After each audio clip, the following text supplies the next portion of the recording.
तो last class तक हम लोग कॉलिगेटिव प्रॉपर्टीज पढ़ रहे थे। मैंने आपको डिप्रेशन फ्रीजिंग पॉइंट तक समझा दिया था। अभी नेक्स्ट प्रॉपर्टी डील कर रहे हैं। This is called osmotic pressure.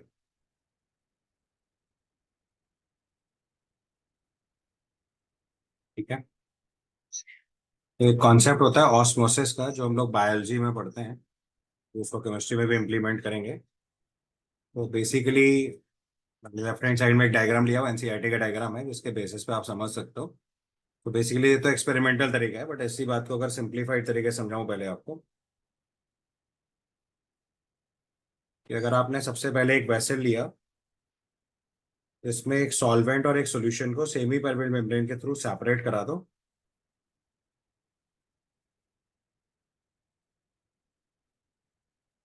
तो एक सॉल्वेंट और एक सॉल्यूशन को हमने एक सेमी परमेबल मेम्ब्रेन के थ्रू सेपरेट कराया।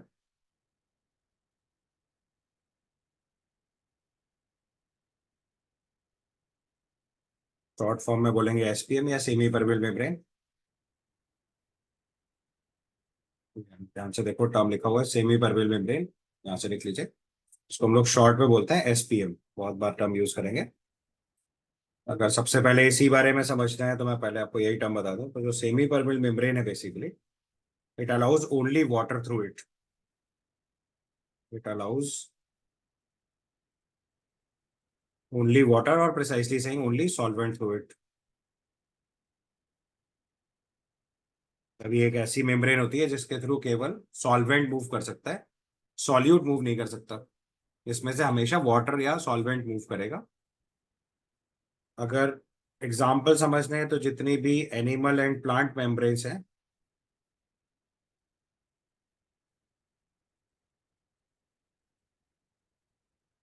ये सब एसपीएम होते हैं। और अगर इसका केमिकल मेम्ब्रेन समझना है तो क्यूप्रिक फेरोसाइनाइड्स U2FeCN6, इस सब्सटेंस को भी हम लोग एसपीएम या सेमी परमेबल मेम्ब्रेन की तरह यूज करते हैं, अगर हमारे पास बायोलॉजिकल मेम्ब्रेन्स अवेलेबल नहीं है तो। समझ आया? तो एक ऐसी मेम्ब्रेन जो अपने थ्रू केवल वाटर को मूव करना अलाउ करेगी, उसको बोलेंगे सेमी परमेबल मेम्ब्रेन। मोस्टली जितनी एनिमल एंड प्लांट मेम्ब्रेन्स है वो सेमी परमेबल मेम्ब्रेन होते हैं। जैसे अगर आप एग का एग्जांपल ले लो, तो एग की बाहर वाली व्हाइट शेल ब्रेक कर दो, तो उसके बाद अंदर एक बहुत फाइन लेयर होती है, उसको हम लोग बोलते हैं एसपीएम, सेमी परमेबल मेम्ब्रेन। ठीक है। तो अब कॉन्सेप्ट क्या है कि अगर आपने सेमी परमेबल मेम्ब्रेन के थ्रू एक सॉल्वेंट और एक सॉल्यूशन को सेपरेट करके रखा, जैसे मैंने मान लीजिए इस तरफ वाले पार्ट पे एक सॉल्वेंट रखा, और दूसरी तरफ आपने एक सॉल्यूशन फिल कर रखा है,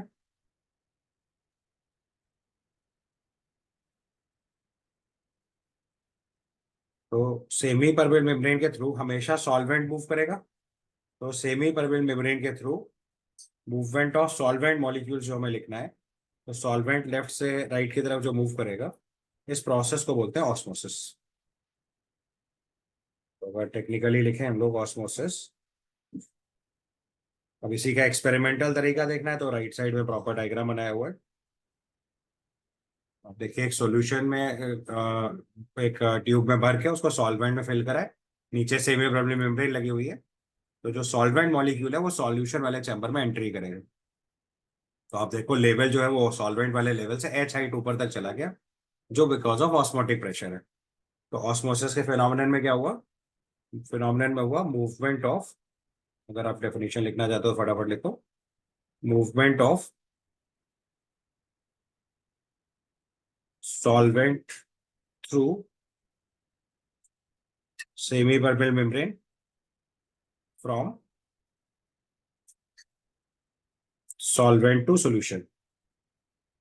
ये और प्रिसाइसली लिखना है तो low concentration to high concentration is osmosis. और इस प्रोसेस में जो सॉल्वेंट सेमी परमेबल मेम्ब्रेन पे प्रेशर अप्लाई करेगा, उसको बोलेंगे ऑस्मोटिक प्रेशर। समझ गए?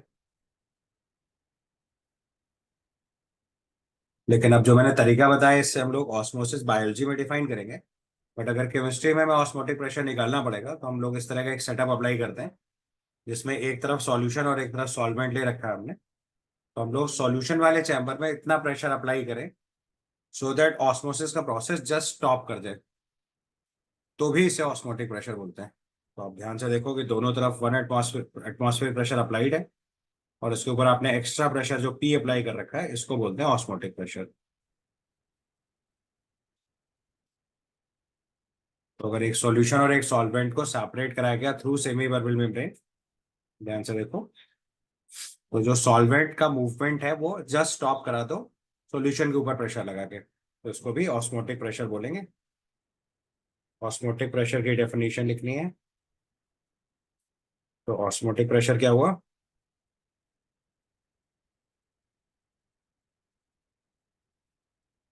Pressure applied solution to just stop osmosis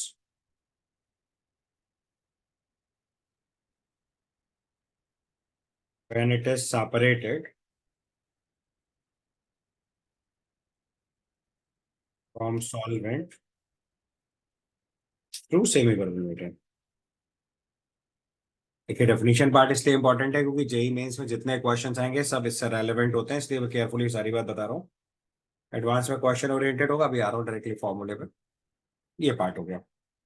आप अगर इसके कुछ एग्जांपल्स देखते हैं जो आप एनसीईआरटी से डायरेक्टली फॉलो कर सकते हो, क्योंकि मेंस में डायरेक्ट सवाल आ सकता है इनमें से कौन सा फिनोमेनन ऑस्मोसिस से लिंक्ड है। तो बेसिकली दिमाग में ट्रिक सेट कर लो, कोई भी प्रोसेस जिसमें हाई कॉन्सेंट्रेशन से लो कॉन्सेंट्रेशन के लो कॉन्सेंट्रेशन से हाई कॉन्सेंट्रेशन की तरफ सॉल्वेंट का मूवमेंट दिखे, या हाई कॉन्सेंट्रेशन से लो कॉन्सेंट्रेशन की तरफ दिखे, तो इनमें से कोई ना कोई केस या तो ऑस्मोसिस से लिंक होगा या रिवर्स ऑस्मोसिस से लिंक होगा। अभी दोनों कंसेप्ट एक ही बार में बता रहा हूँ मैं आपको, एक साथ बता रहा हूँ। तो पहले कंसेप्ट समझ में आया कि अगर हम सॉल्यूशन प्रेशर अप्लाई करेंगे तो जो मूवमेंट है वो सॉल्वेंट का मूवमेंट जस्ट रुक जाएगा। कहाँ से? सॉल्वेंट से सोल्यूशन की तरफ। So pressure applied on solution to just stop osmosis when it's separated from a solvent through semi permeability। Reason, क्योंकि सॉल्वेंट जो है वो सॉल्यूशन की तरफ मूव करेगा तो ये ऑस्मोटिक प्रेशर डिफॉल्ट लगा रहा होगा, और इधर से अगर आपने ये प्रेशर पी एक्स्ट्रा लगा दिया तो इधर से वही प्रेशर लग जाएगा, तो ऑस्मोसिस जस्ट स्टॉप कर जाएगी। तो ध्यान रखना है प्रेशर कितना लगाना है, हाई कॉन्सेंट्रेशन पे या सॉल्यूशन पे। अगर ऐसे भूल जाओ तो सिंपल ट्रिक याद कर लो कि ऑस्मोसिस में हमेशा सॉल्वेंट ऐसे मूव करेगा कि कॉन्सेंट्रेशन दोनों हाफ में सेम हो जाए। ठीक है? तो आपको पता है अगर डाइल्यूट सोल्यूशन है तो उसकी कॉन्सेंट्रेशन कम है, कॉन्सेंट्रेटेड सोल्यूशन है तो उसकी कॉन्सेंट्रेशन ज्यादा है, तो हमेशा पानी कहाँ से कहाँ मूव करेगा? Dilute solution to concentrated solution in osmosis. और अगर आप ऑस्मोटिक प्रेशर से ज्यादा प्रेशर अप्लाई कर दोगे तो सॉल्वेंट का मूवमेंट कहाँ से कहाँ की तरफ हो जाएगा? सॉल्यूशन टू सॉल्वेंट, इसको बोलते हैं रिवर्स ऑस्मोसिस। अभी रिवर्स ऑस्मोसिस एक मिनट बाद बताता हूँ, पहले जरा ऑस्मोसिस का कंसेप्ट समझ लो। तो ऑस्मोसिस में मेनली आपको क्या नोटिस करना है, बोलो? ऑस्मोसिस में आपको नोटिस करना है कि हमेशा पानी का मूवमेंट डाइल्यूट कॉन्सेंट्रेट सॉल्यूशन से लेके कॉन्सेंट्रेटेड सॉल्यूशन की तरफ जा रहा होगा। ट्रिक क्या है? कॉन्सेंट्रेशन सेम करानी है। पहला एग्जांपल देखो। सबसे पहले एग्जांपल में अगर हम देखेंगे तो एक, अगर आप रॉ मैंगो लेते हैं और उसको कॉन्सेंट्रेटेड सॉल्यूशन में प्लेस कर रहे हो, तो ये अपना वाटर लॉस कर रहा है। तो कॉन्सेंट्रेटेड सॉल्यूशन में डाल रहे हो तो अंदर कंसेंट्रेशन कम है, तो ऑटोमेटिकली पानी मैंगो से बाहर निकलेगा, तो लॉस ऑफ वाटर हो गया। तो इसको ऑस्मोसिस बोलेंगे, और इसी प्रोसेस से हम लोग पिकल बनाते हैं। दूसरा एग्जांपल अगर आप देखोगे तो wilted flowers receives when placed in the fresh water. अगर आप एक फ्लावर को फ्रेश वाटर में रखेंगे तो बाहर, अंदर कॉन्सेंट्रेशन ज्यादा है, बाहर पानी है, तो ऑटोमेटिकली फ्लावर के अंदर मूव कर जाएगा, तो ऑटोमेटिकली वो रिवाइव कर जाएगा। सेम प्रोसेस कैरेट के केस में देखो, कैरेट दैट बिकम्स लिव।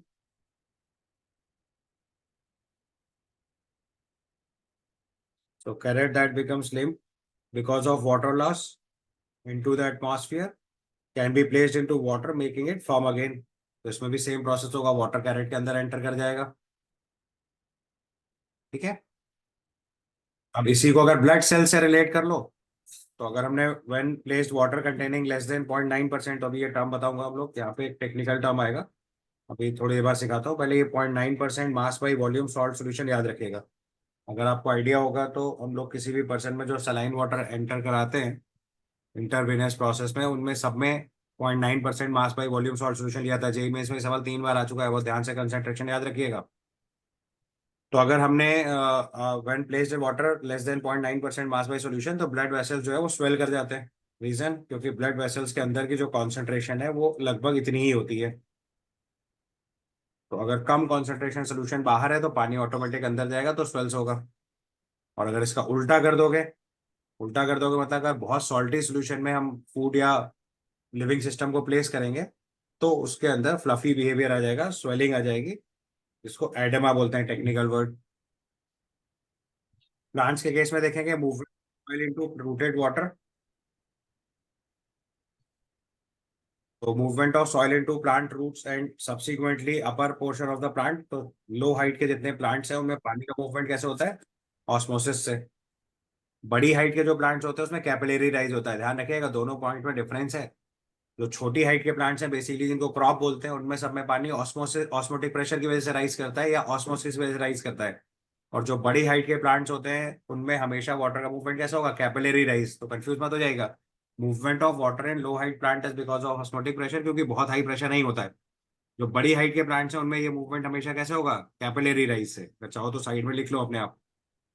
ठीक है, तो कभी भी एग्जांपल में कंफ्यूज मत हो जाएगा। अगर ट्रीज में वाटर सप्लाई पूछेंगे तो it's not example of osmosis, example of capillary rise, physics में पढ़ाया जाता है। इसके बाद देखो, prevention of meat by salting in the fruits by adding sugar protects them from bacterial action through this process osmosis a bacterium और salt meat can be candied fruit loses water shrivels and dies. तो this is the basic concept. तो ये भी osmosis से link कर सकते हो। ये सब कॉमन एग्जांपल्स हैं जो क्वेश्चन में पूछा जा सकता है। इनमें से कौन से फिनोमिनन ऑस्मोसिस से लिंक्ड है या कौन से फिनोमिनन ऑस्मोसिस से लिंक नहीं है। तो दोनों क्लैरिटी से पता रहना चाहिए। तो प्रोसेस ऑफ ऑस्मोसिस की वजह से जो बैक्टीरिया है वो सॉल्टेड मीट पे या कैंडिड फ्रूट्स के अंदर वाटर लॉस करके डाई हो जाता है। ये भी प्रोटेक्शन या प्रिवेंशन का तरीका है बिना प्रिजर्वेटिव के। अगर किसी सब्सटेंस को बहुत टाइम के लिए सेफ रखना है, दिस इज द मेथड। समझ गया पहले osmosis and it's examples. Yes sir. इसके बाद हम अगले सेगमेंट पे आते हैं, इसको बोलते हैं रिवर्स ऑस्मोसिस। सर जो ये ऑस्मोसिस प्रोसेस है सर, ये नेचुरल फिनोमेना है या sir natural natural phenomena? Phenomenon, natural phenomenon है। अगर आप एक डाइल्यूट सॉल्यूशन को एक कॉन्सेंट्रेटेड सॉल्यूशन से सेपरेट करके रखोगे थ्रू सेमी परमेबल मेम्ब्रेन तो ऑटोमेटिक वाटर का मूवमेंट होगा। It's natural phenomenon. यस। ठीक है। उसको अगर बस ये है कि नेचर में वो मेम्ब्रेन डायरेक्टली सेट है और हम प्रैक्टिकली करना चाहते हैं तो अब जैसे रिवर्स ऑस्मोसिस ये आर्टिफिशियल फिनोमेनन है। किसी को आरओ टेक्निक बोलते हैं, वाटर प्यूरिफिकेशन का प्रोसेस है। तो अब इसमें आपने क्या करा कि अगर आपने एक कॉन्सेंट्रेटेड सोल्यूशन लिया और उसको एक डाइल्यूट सोल्यूशन से सेपरेट करके रखा तो हम सी वाटर से प्योर वाटर गेन करते हैं इस टेक्निक से। तो करना क्या है, प्रेशर ऑस्मोटिक प्रेशर से ज्यादा अप्लाई कर देना है बस।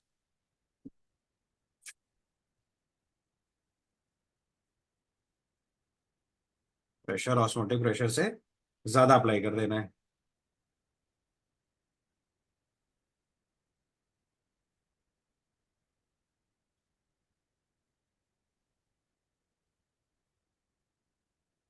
यहाँ पे भी एक सेमी परमेबल मेम्ब्रेन लगाओ पहले।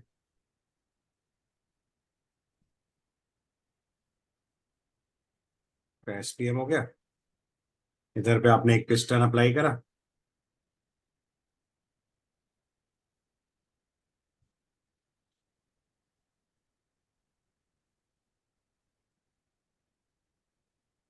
कॉन्सेंट्रेटेड सोल्यूशन पे और उस हायर प्रेशर अप्लाई कर दिया। पे आपने एक पिस्टन अप्लाई करा और यहाँ पे प्रेशर अप्लाई करा, pressure greater than osmotic pressure.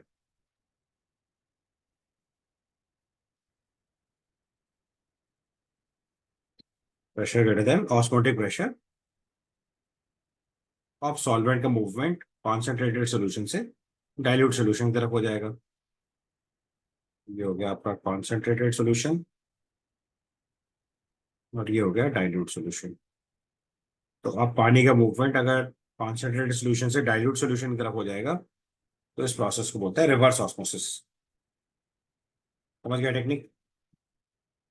तो अगर आपने pressure greater than osmotic pressure apply करा तो भी फ्लो ऑफ वाटर ही होगा। बस ध्यान ये रखना, सेम ही परमेबल मेम्ब्रेन के थ्रू हमेशा वाटर मूव करेगा। So flow of water from concentrated solution to dilute solution, concentrated solution to dilute solution.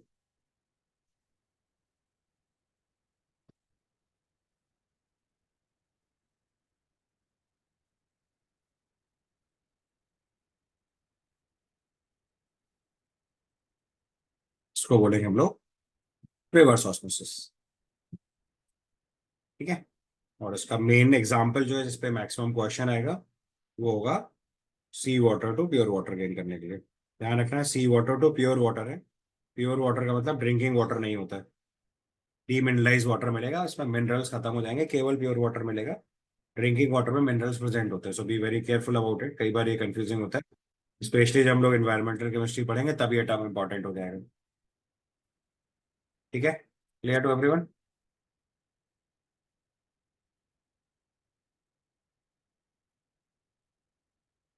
इसके बाद हम लोग तीन टेक्निकल टर्म यूज करेंगे। तो सी वाटर से प्योर वाटर गेन करना है तो will always use reverse osmosis, it's a water purification technique. तो आप इस प्रोसेस को वाटर प्यूरिफिकेशन में यूज कर सकते हैं।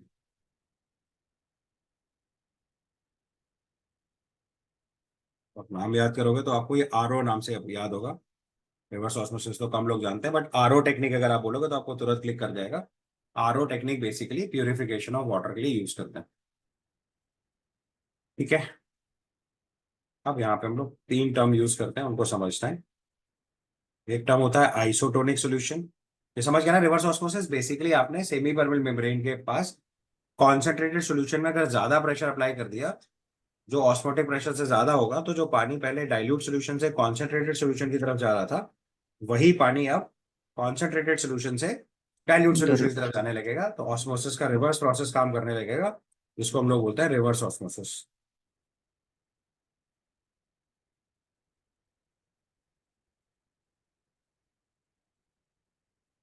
ठीक। अब हमने तीन टेक्निकल टर्म यूज करने हैं, जो वन बाय वन आप डील कर लीजिए। सबसे पहला टर्म यूज करेंगे आइसोटोनिक सॉल्यूशन।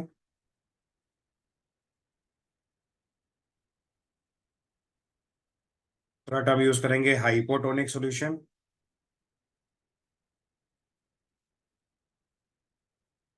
तीसरा टर्म होगा हाइपरटोनिक सॉल्यूशन।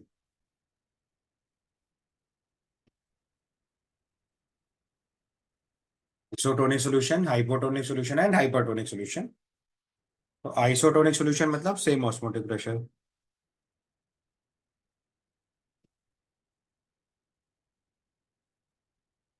समझते हो, केमिस्ट्री में आइसो मतलब सेम होता है, हाइपो मतलब लेस होता है, हाइपर मतलब मोर होता है। तो कोई भी दो सॉल्यूशन जिनके ऑस्मोटिक प्रेशर सेम होंगे, they are referred as isotonic solution. Hypotonic का मतलब लेसर ऑस्मोटिक प्रेशर,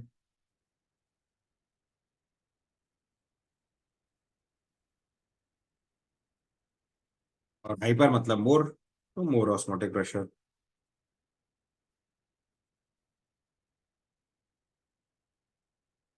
ठीक है। So isotonic solution means same osmotic pressure, hypotonic means lesser osmotic pressure, and hypertonic means more osmotic pressure. ठीक है। अभी थोड़ी देर पहले मैंने आपको एक सॉल्यूशन याद करने के लिए बोला था, उसको याद कर लीजिए। 0.9% mass by volume NaCl solution जो है, ये आइसोटोनिक होता है ब्लड सेल्स के साथ। Is isotonic with blood sales.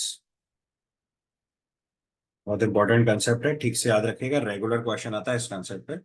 So isotonic with blood cells, concentration 0.9% mass by volume. तो आप 0.9% मास बाई वॉल्यूम सोल्यूशन में अगर आप ब्लड सेल्स को रखोगे तो कोई फर्क नहीं पड़ेगा। 0.9% मास बाई वॉल्यूम से ज्यादा कॉन्सेंट्रेटेड सोल्यूशन लोगे तो ब्लड सेल से पानी बाहर निकलेगा, श्रिंक कर जाएगी। और अगर 0.9% से कम कंसेंट्रेशन के सोल्यूशन में ब्लड सेल्स को रखोगे तो स्वेल कर जाएगी। तो जो भी कंसेप्ट ऑफ एडेमा बताया था थोड़ी देर पहले, वो वही है। समझ गए। तो ऑस्मोसिस में ध्यान रखना है कि अगर सेम ऑस्मोटिक प्रेशर के सोल्यूशन में रखोगे तो कोई मूवमेंट ऑफ वाटर नहीं होगा। हाइपोटोनिक सॉल्यूशन में रखोगे तो वाटर का मूवमेंट सेल्स के अंदर जाएगा, और हाइपरटोनिक सॉल्यूशन में रख दोगे तो सॉल्यूशन से कॉन्सेंट्रेशन पानी जो है वो सेल से बाहर आ जाएगा। ठीक है। एक बार ये कंसेप्ट ठीक से नोट कर लीजिए, इंपॉर्टेंट है। मैंने आपको बताया 0.9% mass by volume NaCl solution जो है वो आइसोटोनिक विद ब्लड सेल्स होता है। तो अब इसका देखो एक प्रैक्टिकल एग्जांपल है जो रेगुलर क्वेश्चन जेई मेंस में आता है। मैंने एग्जैक्ट एनसीईआरटी लाइंस कॉपी करी है, आप इनको सीधे सीधे देख लो फटाफट, या अपनी बुक खोल के जाओ तो वहां से मार्क कर लो। तो पहले ही मैंने लिखवाया कि कोई भी दो सॉल्यूशन जिनके सेम ऑस्मोटिक प्रेशर होंगे उनको आइसोटोनिक सॉल्यूशन बोलते हैं। ठीक है। और इस प्रोसेस में अगर सेमी परमेंट मेम्ब्रेन से ऐसे दो सॉल्यूशंस को सेट करोगे तो इनके बीच में कोई भी ऑस्मोसिस काम नहीं करेगी। When such solutions are separated by semi-permeable membrane, no osmosis occurs in between them. अब एग्जाम्पल देखना है तो भी मैंने समझाया, 0.9% mass by volume sodium chloride solution जो है वो ब्लड सेल्स के इक्विवेलेंट होता है, ब्लड सेल्स के सोल्यूशन के कंसंट्रेशन से मैच करता है, यानी कि आइसोटोनिक होता है। इसलिए इस इंजेक्शन को आप डायरेक्टली और नॉर्मल सलाइन सोल्यूशन, और ये सेफ होता है अगर आप इसको सीधे ब्लड वेसल्स में एंटर करा दो। इंजेक्ट इंट्रावेनसली मतलब समझ गए। नॉर्मली जो इंजेक्शन दिए जाते हैं वो वेन्स में दिए जाते हैं, इसलिए इसको इंट्रावेनस बोलते हैं। तो इंट्रावेनस में आप डायरेक्टली इंजेक्शन अप्लाई कर सकते हो।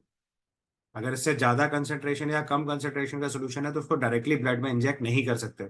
ऐसे इंजेक्शन हमेशा बॉडी में मस्कुलर एरिया में अप्लाई करे जाते हैं, सो दैट धीरे धीरे डिफ्यूजन के थ्रू ब्लड में एंटर करे। अदरवाइज ब्लड का ऑस्मोटिक प्रेशर सिग्निफिकेंटली चेंज कर सकता है और बीपी बहुत सिग्निफिकेंटली चेंज कर सकता है पर्सन का।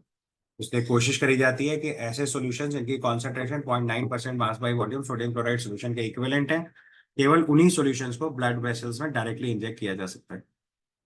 अब अगर इसी में ध्यान से देखोगे तो अगर हम ब्लड वेसल्स को एक ऐसे सॉल्यूशन में प्लेस कर रहे हैं जिसमें कॉन्सेंट्रेशन 0.9% मास बाई वॉल्यूम से ज्यादा है,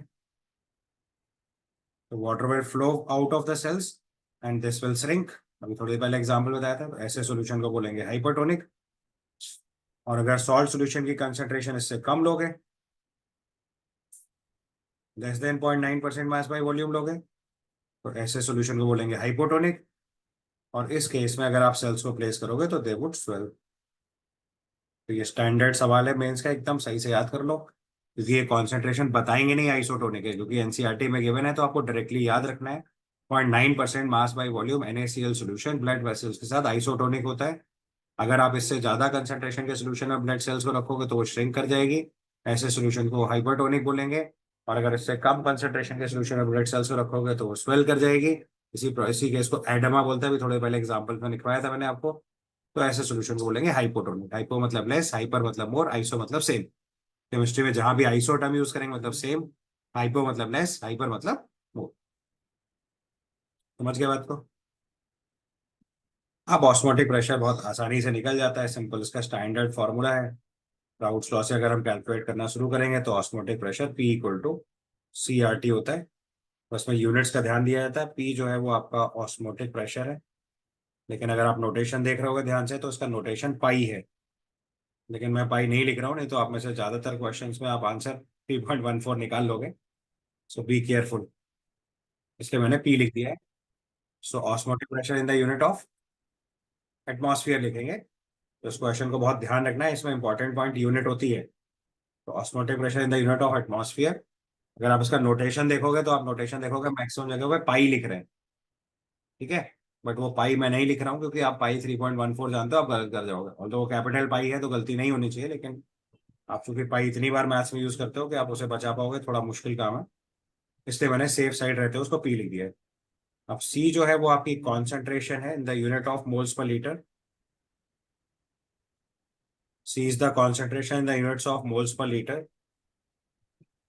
ये फॉर्मूला बहुत इंपॉर्टेंट है, ज्यादातर को याद होता है, बस यूनिट्स का ध्यान रखना है। बाकी टी जो है वो आपका टेम्परेचर है केल्विन स्केल में।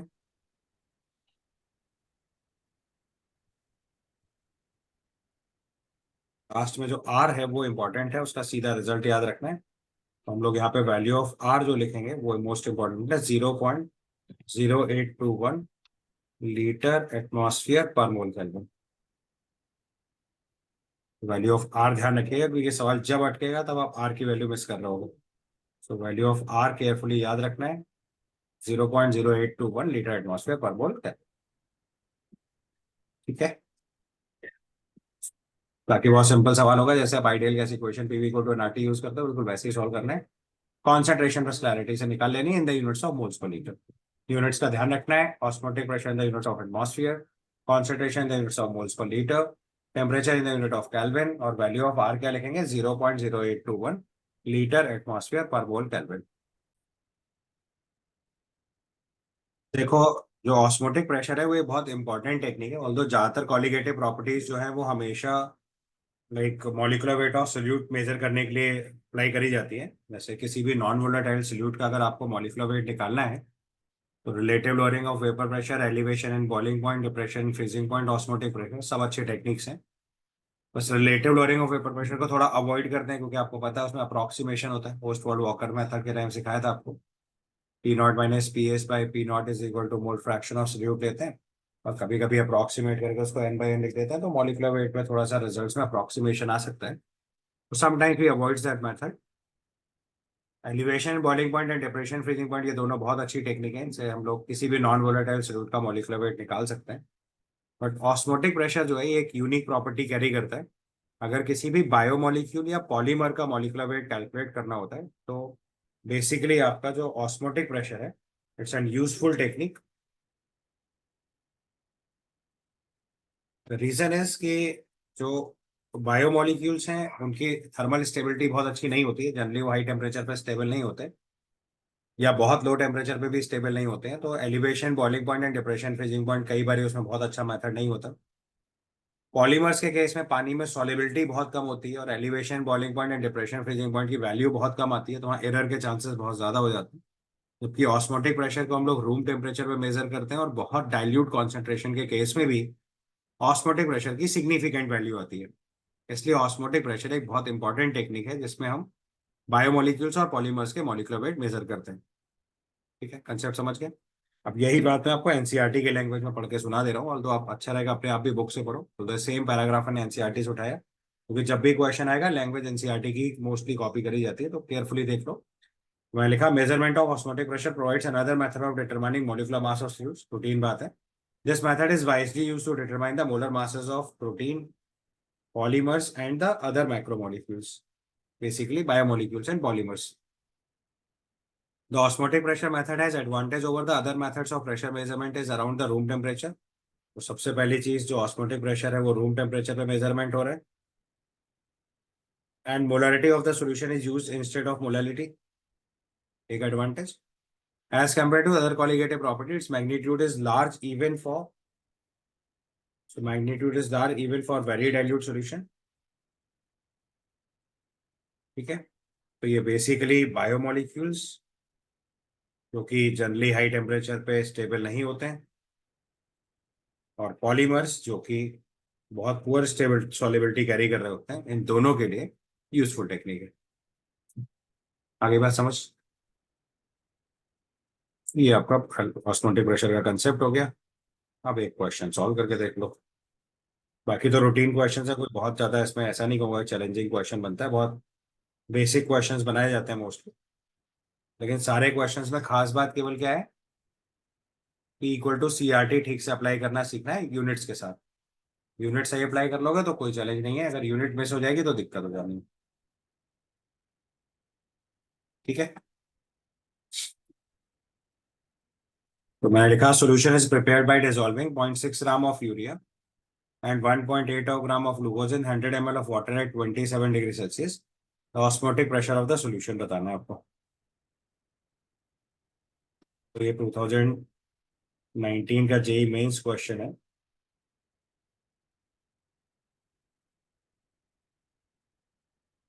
चाहो तो लिख लो, अदरवाइज सीधे क्वेश्चन सॉल्व कर लो। So question of JEE Mains 2019, exact question दिया मैंने।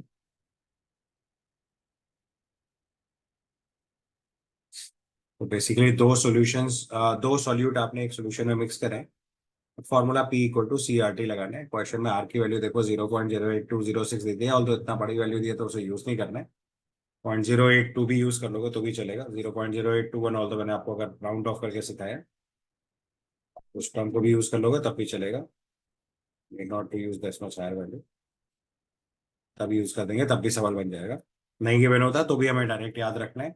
ये अच्छी बात है कि क्वेश्चन में आर की वैल्यू गिवन है। तो अब देखो, अगर हम सॉल्व करना स्टार्ट करें तो सबसे पहले प्रेशर के लिए फॉर्मूला लगाएंगे P is equal to C R T. तो कॉन्सेंट्रेशन ऑफ यूरिया लिखेंगे तो 0.6 ग्राम यूरिया डिजॉल्व है, मॉलिक्यूलर मास 60, इतने मोल्स हो गए and this is dissolve in 100 ml of water. तो 1000 ml में जो डिजॉल्व होगा वो हो जाएगी molarity. Molarity is number of moles of solute present in 1 litre solution.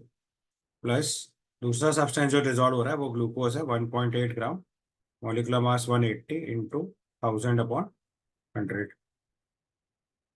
ये सी हो गया। आर की वैल्यू 0.082 और टेम्परेचर आपको 27 डिग्री सेल्सियस दे रखा है, कैलविन में कन्वर्ट करोगे 300 कैलविन। इसको सिंप्लीफाई करके आपको आंसर लिखना है। मैं थोड़ा सिंप्लीफाई करा होगा तो ये वैल्यू देखिए सॉल्व होके बनेगा पी इज इक्वल टू, अंदर वाली वैल्यू सॉल्व करी होगी तो 0.2 बन गया होगा केवल, इंटू 0.082 इंटू 300। इसको सिंप्लीफाई करेंगे तो ये 4.92 एटमॉस्फेयर आपका आंसर बनेगा, यानी ऑप्शन के हिसाब से आंसर सी। ठीक है, समझ गए। हमेशा रूटीन सवाल आएगा, अगर आप पीवी इक्वल टू एनआरटी ठीक से अप्लाई कर लेते हो तो आप बहुत आसानी से आंसर पे पहुंचोगे। क्लियर? चले आगे। अब देखो, अभी तक हमने जो कॉलिगेटिव प्रॉपर्टीज पढ़ी थी यार, ओनली फॉर डाइल्यूट सॉल्यूशंस, और यहाँ पे हमने ध्यान रखा कि हम आइडियल सॉल्यूशंस की स्टडी कर रहे हैं। बट आपको पता है कि ज्यादातर सॉल्यूट जो पानी में डिजोल्व होते हैं वो इलेक्ट्रोलाइट कैटेगरी के होते हैं, और अगर इलेक्ट्रोलाइट कैटेगरी है तो डेफिनेटली डिसोशिएट करेंगे। तो हमें कहीं ना कहीं अब नॉर्मल कॉलिगेटिव प्रॉपर्टी पढ़नी पड़ेगी, यानी कि अगर सॉल्यूट का डिसोसिएशन या एसोसिएशन होगा तब भी कॉलिगेटिव प्रॉपर्टी की स्टडी करनी पड़ेगी। तो अब हम लोग नेक्स्ट टर्म सीख रहे हैं, this is called abnormal colligative property. Normal colligative property का मतलब समझे?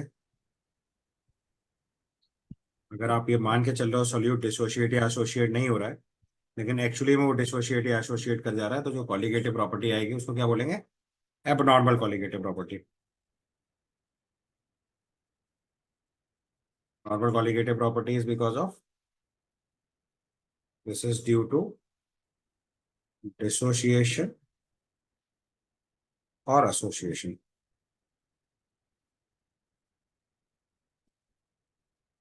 Of solute.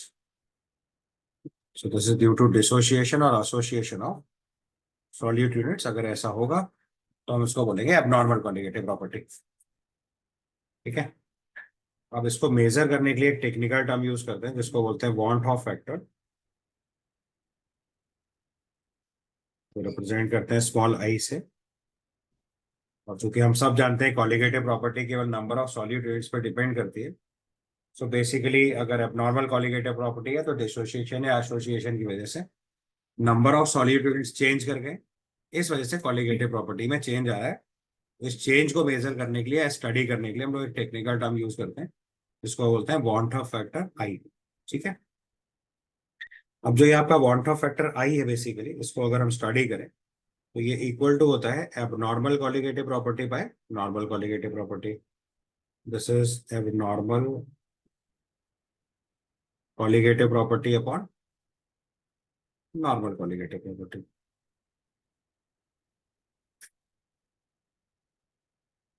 Normal colligative property by normal colligative property. ठीक है। So abnormal colligative property upon normal colligative property, इसको बोलेंगे वॉन्ट ऑफ फैक्टर। ठीक है। तो अब सबसे पहला केस देखेंगे, डिसोशिएशन। तो पहला केस लिख रहे हैं want Hoff factor for dissociation.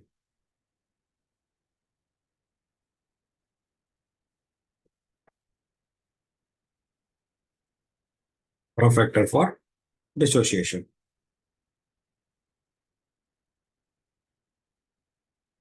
ठीक है। अच्छा, एक पॉइंट अगर आप यहीं पे चाहो तो और ऐड कर लो, जितनी भी कॉलिगेटिव प्रॉपर्टीज हैं वो सब inversely proportional to molecular mass of solute होता है। अगर हम चाहें तो इस पॉइंट को भी यहीं पे ऐड कर देते हैं। अगर आप थोड़ा ध्यान से देखोगे तो जितनी भी कॉलिगेटिव प्रॉपर्टीज हैं, कॉलिगेटिव प्रॉपर्टीज हैं,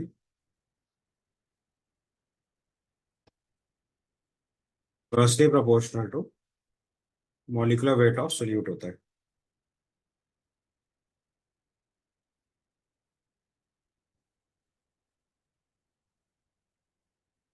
ठीक है। All the colligative properties are inversely proportional to molecular weight of solute.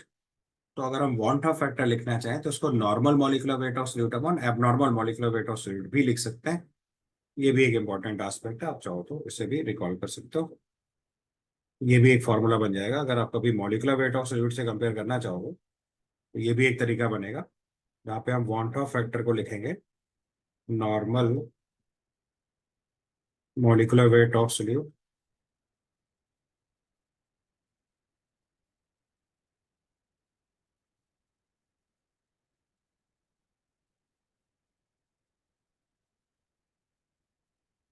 Normal molecular weight of solute, normal molecular weight of solute upon abnormal molecular weight of solute, इसको भी हम लोग van't of factor बोलेंगे। ठीक है। अब पूरी की पूरी प्रॉपर्टी जो भी आप डिसोसिएशन या एसोसिएशन के लिए स्टडी करना चाहते हो, उसमें खास बात क्या है कि जो भी नॉर्मल कॉलिगेटिव प्रॉपर्टी हो उसमें वांट ऑफ फैक्टर मल्टीप्लाई कर दो तो ऑटोमेटिकली अब नॉर्मल कॉलिगेटिव प्रॉपर्टी आ जाएगी। तो उसके लिए बेसिकली हमें पहले क्या चाहिए, वांट ऑफ फैक्टर निकालना आना चाहिए। हम लोग सबसे पहला केस डील कर रहे हैं van't of factor for dissociation, van't of factor for dissociation.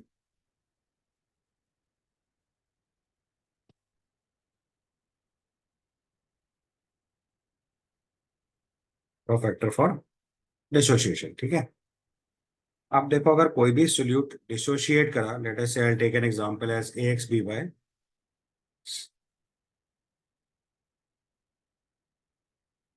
ये आपने एक इलेक्ट्रोलाइट लिया, अगर ये डिसोशिएट कर रहा है तो x moles of AY plus plus y moles of BX minus बनाया हमने, ये पानी में डिजोल्व किया, लेट से ये सॉलिड फॉर्म है, ये एक्वस फॉर्म है और ये एक्वस फॉर्म है।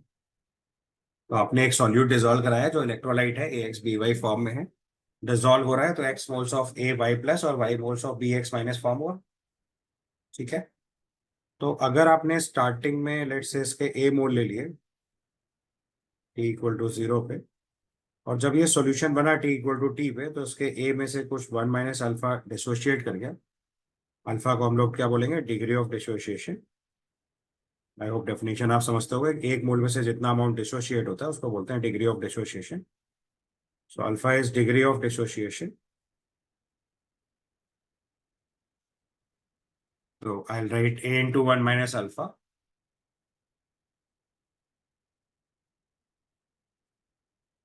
A × 1 - अल्फा, ये डिसोशिएट होके बनेगा A alpha XA alpha and YA alpha, XA alpha and YA alpha. ठीक है। अब क्या हो रहा है बोलो। अब आपको पता है वांट ऑफ फैक्टर किस पे डिपेंड कर रहा है, नंबर ऑफ सॉलिड यूनिट्स पे। तो अगर आप सॉल्यूट की यूनिट्स चेंज नहीं करोगे तो कॉलिगेटिव प्रॉपर्टी चेंज नहीं करेगी, और अगर सॉल्यूट यूनिट चेंज करोगे तो कॉलिगेटिव प्रॉपर्टी चेंज करेगी। तो इनिशियली अगर हम सॉल्यूट मान रहे हैं डिसोशिएट नहीं हो रहा है तो हम क्या मान के चल रहे हैं, ए मोल्स है। जबकि एक्चुअल डिसोसिएशन की वजह से जो नंबर ऑफ मोल्स एग्जिस्ट कर रहे हैं वो कितने कर रहे हैं, A × 1 - alpha plus XA alpha plus YA alpha. Since we know कि कॉलिगेटिव प्रॉपर्टी जो है वो किस पे डिपेंड करती है, नंबर ऑफ सॉल्यूट यूनिट्स पे। तो अगर हम वांट ऑफ फैक्टर लिख रहे हैं तो इन फाइनली मोल्स कितने हैं, A × 1 - alpha plus XA alpha plus YA alpha, ये मोल्स हो गए हमारे लिए। और इसको हम मल्टीप्लाई करते हैं किससे, अवोगाद्रोस नंबर से। ये हो गया final number of solid units. और initial number of solid units कितने थे, इनिशियली ए मोल्स थे, अवोगाद्रोस नंबर से मल्टीप्लाई करोगे तो ये initial number of solid units हो गई। तो कॉलिगेटिव प्रॉपर्टी किस पे डिपेंड कर रही है, नंबर ऑफ सॉलिड यूनिट्स पे। Initially it is A × Na, moles into Avogadro's number is number of solid units. Finally number of moles are A × 1 - alpha plus XA alpha plus YA alpha. अब अगर इसको थोड़ा simplify करके हम लिखें तो हमारी वांट ऑफ फैक्टर की वैल्यू आ जाएगी I = 1 माइनस या 1 + X + Y - 1 × अल्फा। ध्यान से देखो, थोड़ा सिंप्लीफाई करेंगे अगर हम इसको, A × Na तो कट जाएगा, तो एक्सप्रेशन बचेगा 1 + X + Y - 1 × अल्फा।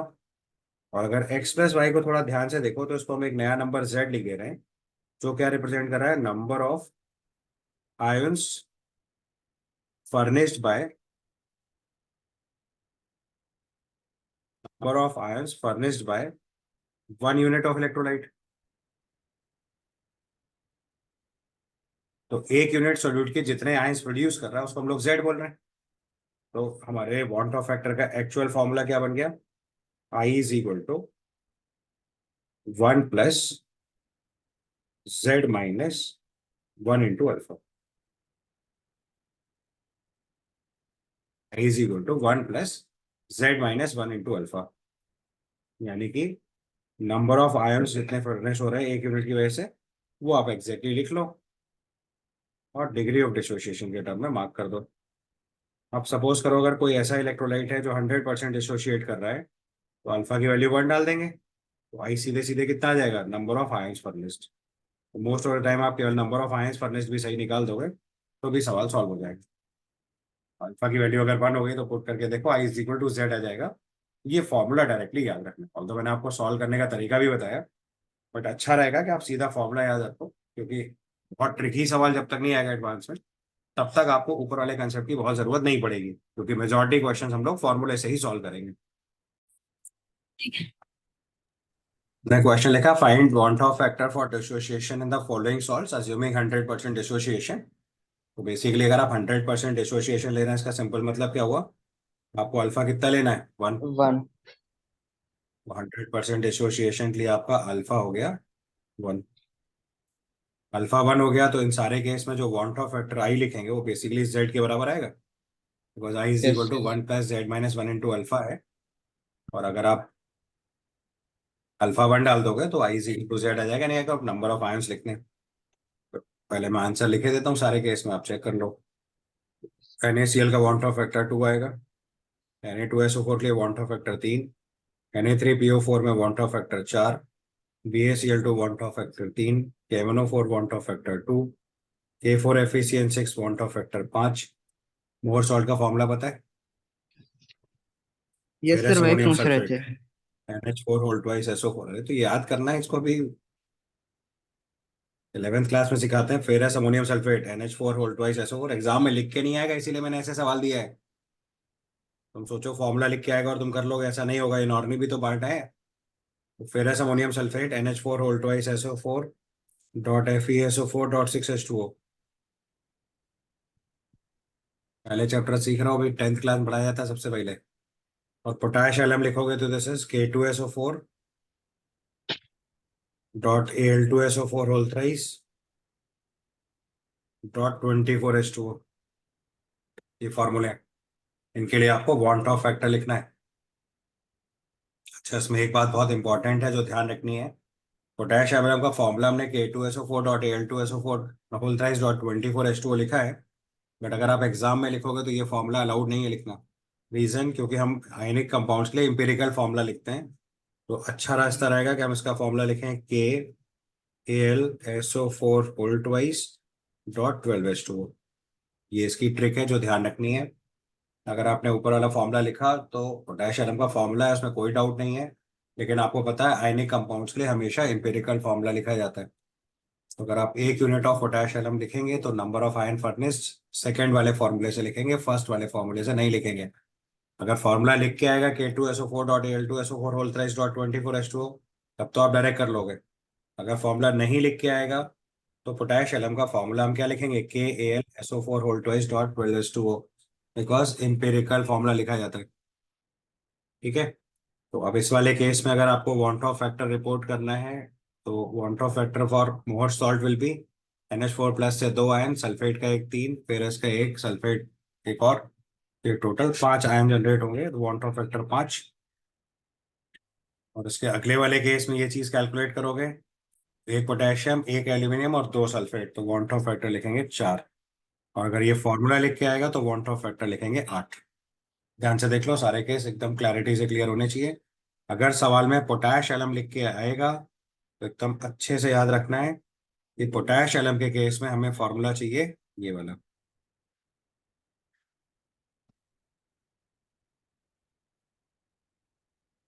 ठीक है, अब अगर कंफ्यूज हो रहे हो तो मैं थोड़ा आयनाइज करके लिखे देता हूँ। पहले वाले सॉल्ट तो सब आयनाइज करके आसानी से लिख लिए होंगे, Na+Cl minus 2Na+SO4 2 minus Na3 में 3Na+PO4 3 माइनस लिख लिया ना, बताने की जरूरत तो नहीं है। कोई भी केस जो ना समझ पा रहा हो पूछ लो। इसको जैसे आप आयनाइज करके लिख रहे होगे तो ये आया होगा 3Na+ एंड PO4 3 माइनस, ये बनेगा 2Na+ और SO4 2 माइनस, है ना। अगले वाले केस में आयनाइज कराओगे तो ये आएगा Ba2+ और 2Cl माइनस, MnO4 आयनाइज कराओगे तो K plus MnO4 minus 2 ion बनेंगे केवल। K4FeCN6 आयनाइज कराओगे तो ये बनेगा 4K plus and FeCN6 4 minus 5 ion. And similarly आगे वाले केस भी लिख लोगे, क्या लिख के बता दूं। तो अगर आप मोहर सॉल्ट को आयनाइज कराओगे तो NH4 whole twice SO4 dot FeSO4 dot 6H2O। इसको आयनाइज कराएंगे तो 2NH4 plus plus Fe2 plus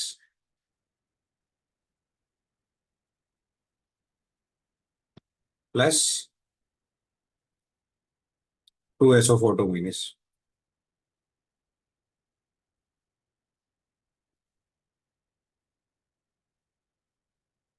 ये आपके टोटल 5 आयन बनेंगे। Water will be the part of solvent, तो वाटर को वांट ऑफ फैक्टर मत जोड़िएगा। Water will be the part of solvent, वो सॉल्यूट का पार्ट बचेगा ही नहीं बाद में, तो डिसोसिएशन में 6H2O का कोई एडवांटेज नहीं है। समझ में आई मेरी बात। अगला पार्ट आयनाइज कराओगे पोटेशियम एलएम का तो K2SO4 dot Al2SO4 whole thrice dot 24H2O अगर होगा तो इसको आयनाइज कराएंगे तो 2K प्लस 2Al3 प्लस और 4SO4 2 माइनस आएगा। टोटल 8 आयन जनरेट होंगे। और अगर आप इसका एम्पिरिकल फॉर्मूले के फॉर्म में लिखोगे, this is KAlSO4 whole twice. ध्यान रखिए, एक बहुत इंपॉर्टेंट बात है, क्योंकि अगर फॉर्मूला लिख के आया तब तो सवाल में 8 लिखना है वांट ऑफ फैक्टर, फॉर्मूला नहीं लिख के आएगा तो पोटाश एलम का एम्पिरिकल फॉर्मूला लिखना है। आयनिक कंपाउंड्स के लिए एम्पिरिकल फॉर्मूला ही एक्सेप्टेड होता है। जैसे अगर आपसे बोला जाए फेरस सल्फेट का फॉर्मूला लिखो तो Fe2SO4 होल ट्वाइस नहीं लिख सकते, it should be FeSO4। Ionic compounds के केस में जो कॉमन टर्म होते हैं वो काट दिए जाते हैं, सिंपलेस्ट फॉर्मूला लिखा जाता है, एम्पिरिकल फॉर्मूला इज एक्सेप्टेड। तो अगर पोटाश एलम लिखेंगे तो formula should be KAlSO4 whole twice dot 12H2O। तो अगर आप इसे आयोनाइज कराओगे तो इससे फॉर्मूला बनेगा K plus Al3 plus 2SO4 2 minus. तो टोटल 4 आयन प्रोड्यूस होंगे, want of factor will be 4। आ गया कंसेप्ट समझ, डिसोसिएशन क्लियर। अब अगर इसी में अल्फा की वैल्यू दी जाएगी तो अकॉर्डिंगली अल्फा की वैल्यू पुट करके आंसर निकाल लेना। अब अगर एक क्वेश्चन लिखना हो उस केस में भी लिख लो।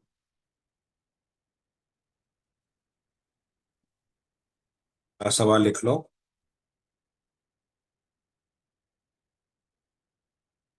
Find van't of factor, find I for K2HgI4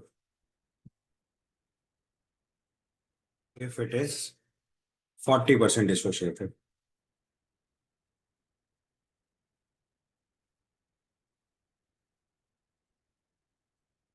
Find I for K2HgI4 if it is 40% dissociated। तो अब इस केस में 40% डिसोशिएटेड बोल दिया, मतलब अल्फा की वैल्यू पता चल गई आपको।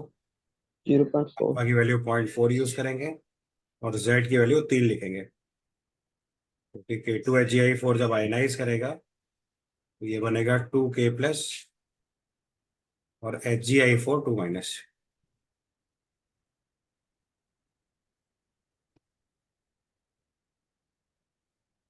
ये फॉर्म जनरेट होगी, तो 2K plus plus HgI4 2 minus. ठीक है, तो वांट ऑफ फैक्टर आई लिखेंगे, I is equal to 1 plus Z-1 into alpha. ये फॉर्मूला बन जाएगा। आओगे कितना आएगा? 1.8। 1.8 आ जाएगा। समझ गए, ये हो गया want of factor for dissociation. अब अगला केस लिखेंगे, this is called want of factor for association.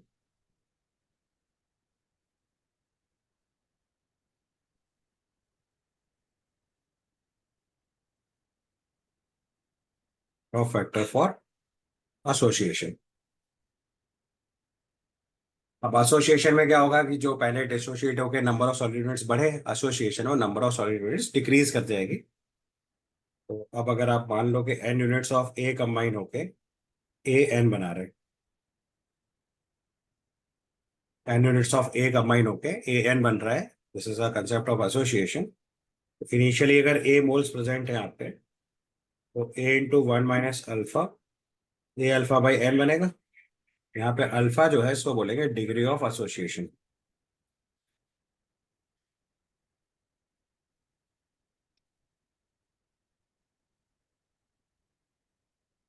ठीक है, ए इंटू वन माइनस अल्फा और ए अल्फा बाई एन। तो अब अगर हम वॉन्ट ऑफ फैक्टर लिखेंगे, तो मैंने आपको तरीका सिखाया था, नंबर ऑफ सॉल्यूट इनिशियली और फाइनली लिखना है बेसिकली। तो अगर हम यहाँ वॉन्ट ऑफ फैक्टर कैलकुलेट करेंगे, तो फाइनली नंबर ऑफ मोल्स कितने हैं, A into one minus alpha plus A alpha by N divided by into Avogadro's number multiply कर देना। ये नंबर ऑफ सॉल्यूट फाइनली हो गई। और इनिशियल नंबर ऑफ सॉल्यूट अगर लिखोगे तो वो ए मोल्स के करस्पॉन्डिंग होगी, तो ए इंटू एन ए लिख लो।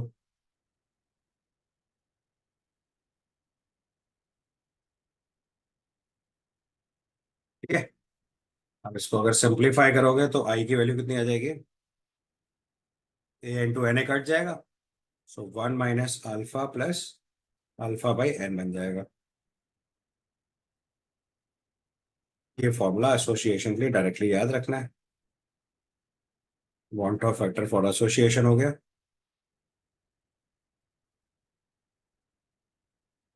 एन जो है वो ऑर्डर ऑफ एसोसिएशन है, अल्फा जो है वो डिग्री ऑफ डिसोसिएशन। यहाँ पे एन का मतलब लिख लेना है, N is order of association.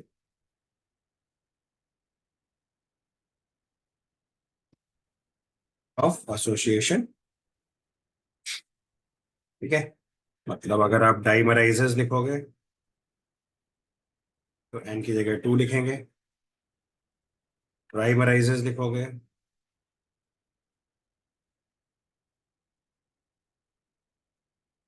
जगह थ्री लिखेंगे, एंड सो ऑन।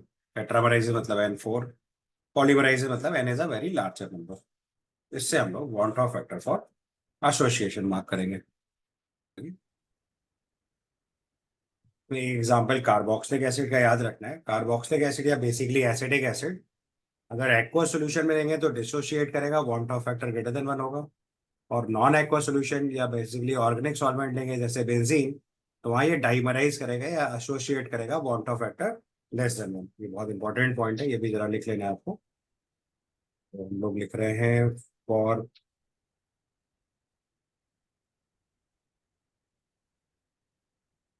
नोट बना के पॉइंट लिखिए,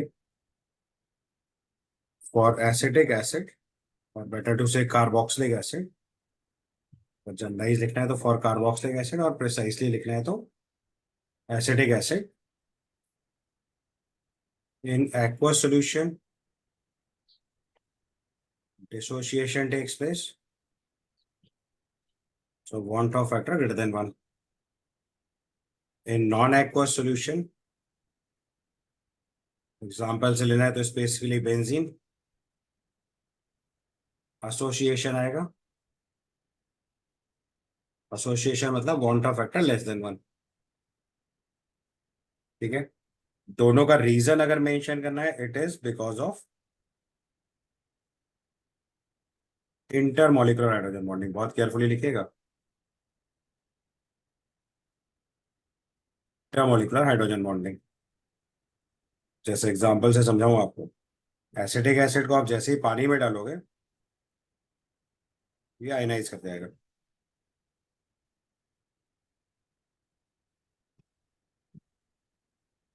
CH3CO माइनस और H3O प्लस बनेगा। इस केस में want of factor greater than one है। नॉन एक्वस सोल्यूशन में लोगे तो यहाँ ये डाइमराइज करेगा, सो एसिटिक एसिड इन बेंजीन डाइमराइजेस। अगर आप एसिटिक एसिड की दो यूनिट लोगे तो बेंजीन में ये CH3COH होल्ड वाइज बन जाएगा। ठीक है, अब इसका अगर आप क्लैरिटी से फॉर्म लिखना चाहते हो,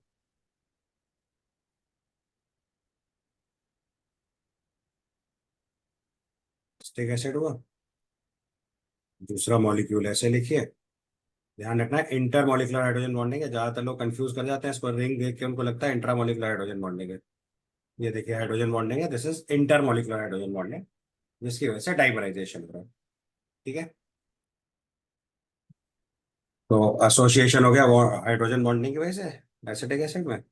डाइमराइजेशन होता है, अगर क्वेश्चन में लिखा हो डाइमराइजेस तो भी ठीक है, नहीं लिखा हो तो भी डाइमराइजेस मान के सवाल कर लेते हैं। मेंस में कई बार ये मिस्टेक आती है, लिखना भूल जाते हैं डाइमराइज कर रहा है तो हमें बॉन्ड ऑफ फैक्टर निकालने में दिक्कत आती है। तो आप कार्बोक्सिलिक एसिड के केस में याद रखो, एसोसिएशन में लिखा है डाइमराइजेस तो भी ठीक है, नहीं लिखा है तो भी आपको डाइमराइजेस लेके ही सवाल सॉल्व करते हैं। ठीक है, क्लियर। अब यहीं से अगर आप सारी एबनॉर्मल प्रॉपर्टी कॉलिगेटिव प्रॉपर्टी लिखना चाहो तो फटाफट लिख डालो। अब कंसेप्ट क्या हुआ, कोई भी एबनॉर्मल कॉलिगेटिव प्रॉपर्टी लिखनी है तो नॉर्मल कॉलिगेटिव प्रॉपर्टी में बॉन्ड ऑफ फैक्टर मल्टीप्लाई कर दो। The concept is abnormal colligative property अगर हमें लिखनी है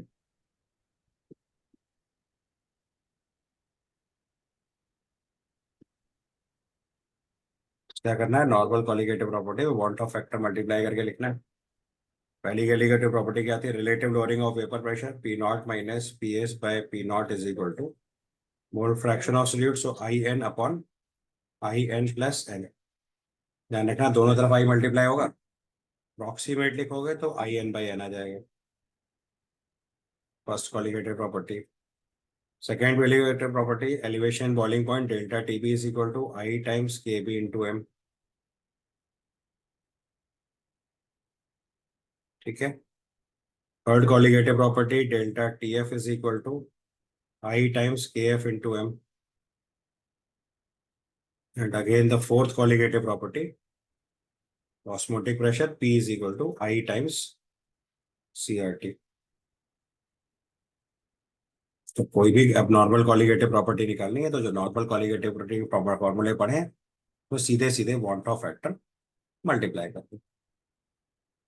ठीक है, या कहीं पे भी अब normal molecular mass of solute पूछेंगे तो normal molecular mass of solute में वॉन्ट ऑफ फैक्टर डिवाइड कर देंगे।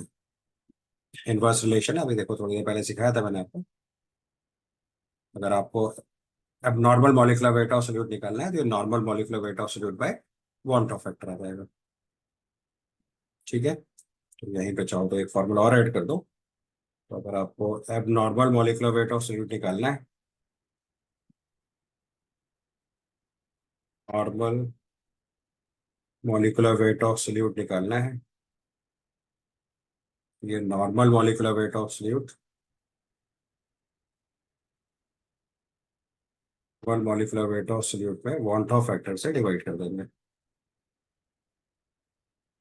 क्योंकि कॉलिगेटिव प्रॉपर्टी और मॉलिक्यूलर वेट ऑफ सॉल्यूट एक दूसरे के इनवर्स रिलेशन कैरी करते हैं। ठीक,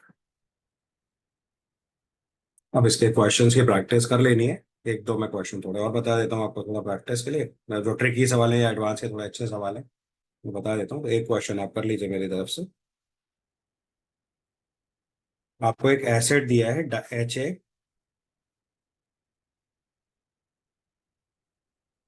इस एसिड का 50% एसिड जो है वो डाइमराइज कर रहा है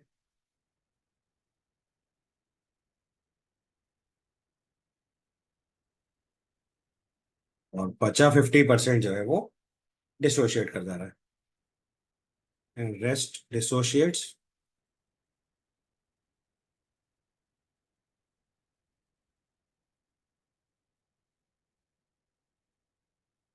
डिसोशिएट्स में आप 100% मान लेना और एसोसिएशन भी 100% लेके चलेंगे। तो एक एसिड है HA जो 50% एसिड डाइमराइज कर रहा है और रेस्ट 50% डिसोशिएट कर जा रहा है, उसका वॉल्ट ऑफ फैक्टर बताना है।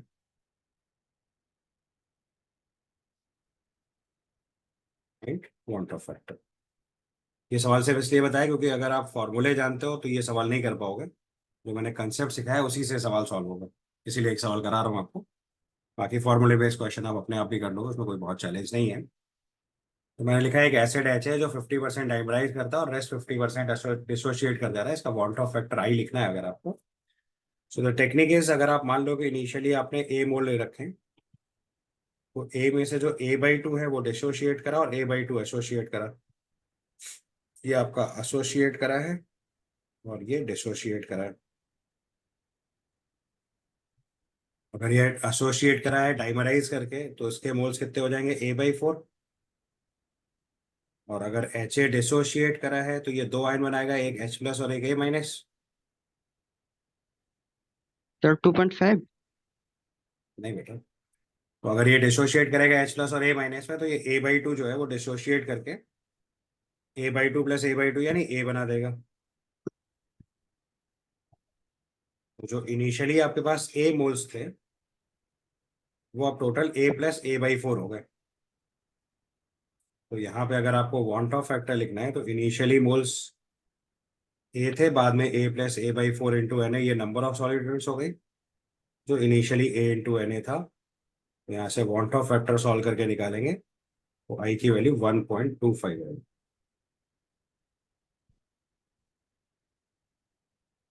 ये आपका आंसर हो गया। I की वैल्यू 1.25 आंसर आएगा।